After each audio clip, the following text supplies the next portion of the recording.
Yo guys, what's up? My name is Dijaji Prime, the ITK, here again with another video. Now today we are talking about Olamide's latest album, The Glory. Now this is an album that came out late last year. I think it was on the 26th, but I've been listening to it since its release actually till now.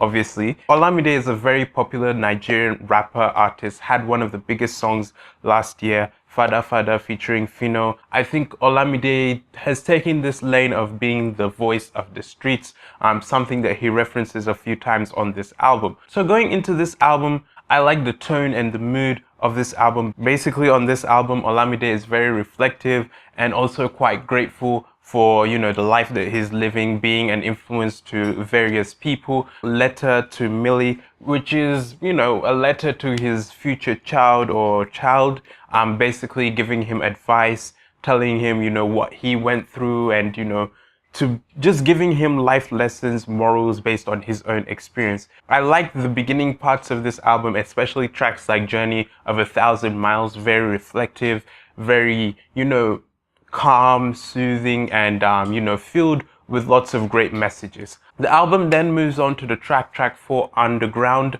featuring Akuchi. This is a track that I didn't like at all. It felt highly repetitive, it didn't feel unique. It just feels like, everybody's trying to jump on this trap wave and it's not really working out well. Like I said, the song felt very repetitive. It's a 4-minute track, but it felt like I was listening to it for 10 to 15 minutes. I didn't enjoy this track at all. I didn't even see the need. A problem I encountered listening to this album is that a number of tracks you feel like Olamide is trying to do this, American type flow, and it's not really working out. I think Olamide is good in the lane that he is, especially when he's speaking in Pidgin or just Yoruba or just, with his normal accent. It feels like he's a lot more comfortable. The delivery is very captivating, but when he starts to go, with that, accent, it feels a bit forced. You have tracks on here like Pepper Dem Gang where basically, he's just giving, it's more for the ladies, giving homage for the ladies, telling the ladies to go out and get, the guys and all of that.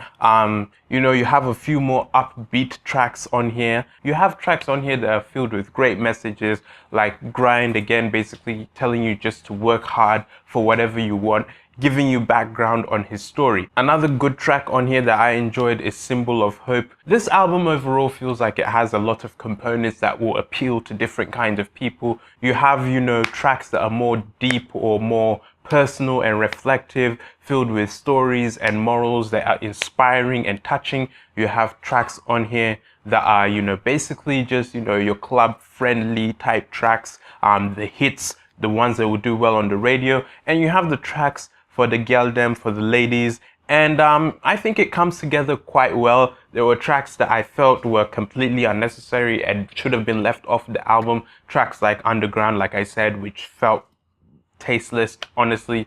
But overall, it's a decent album. I'd give this album a 6.5 over 10.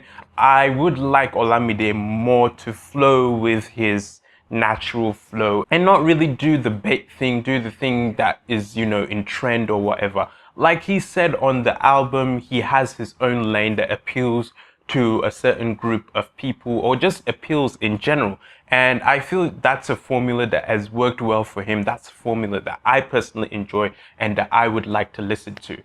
Certain tracks on here, kind of weren't, some didn't feel fully fleshed out and others just felt very bland and tasteless. Overall, like I said, 6.5 over 10. Some of my favorites on here would be, Symbol of Hope. Grind is also another favorite of mine. And also Letter to Millie. Owoblo is another favorite. A single he had released actually prior to the release of this album was Sere. I would have liked for that to have been on this album instead of a track like Underground, honestly. Like I said, the production is great. Fields did a good job as he usually does. There are a few other producers on here and it feels just a good album. It's a good album. If you're an Olamide fan, you like that. If you're, someone who likes more reflective music or hip hop, definitely give this album a listen. That's all I have for this album. I hope you enjoyed this video. If you did, please be sure to leave a like. If you're new around here, why not click subscribe? My name is Dijaji Prime. I hope you have a blessed day and I'll see you in the next video. Goodbye.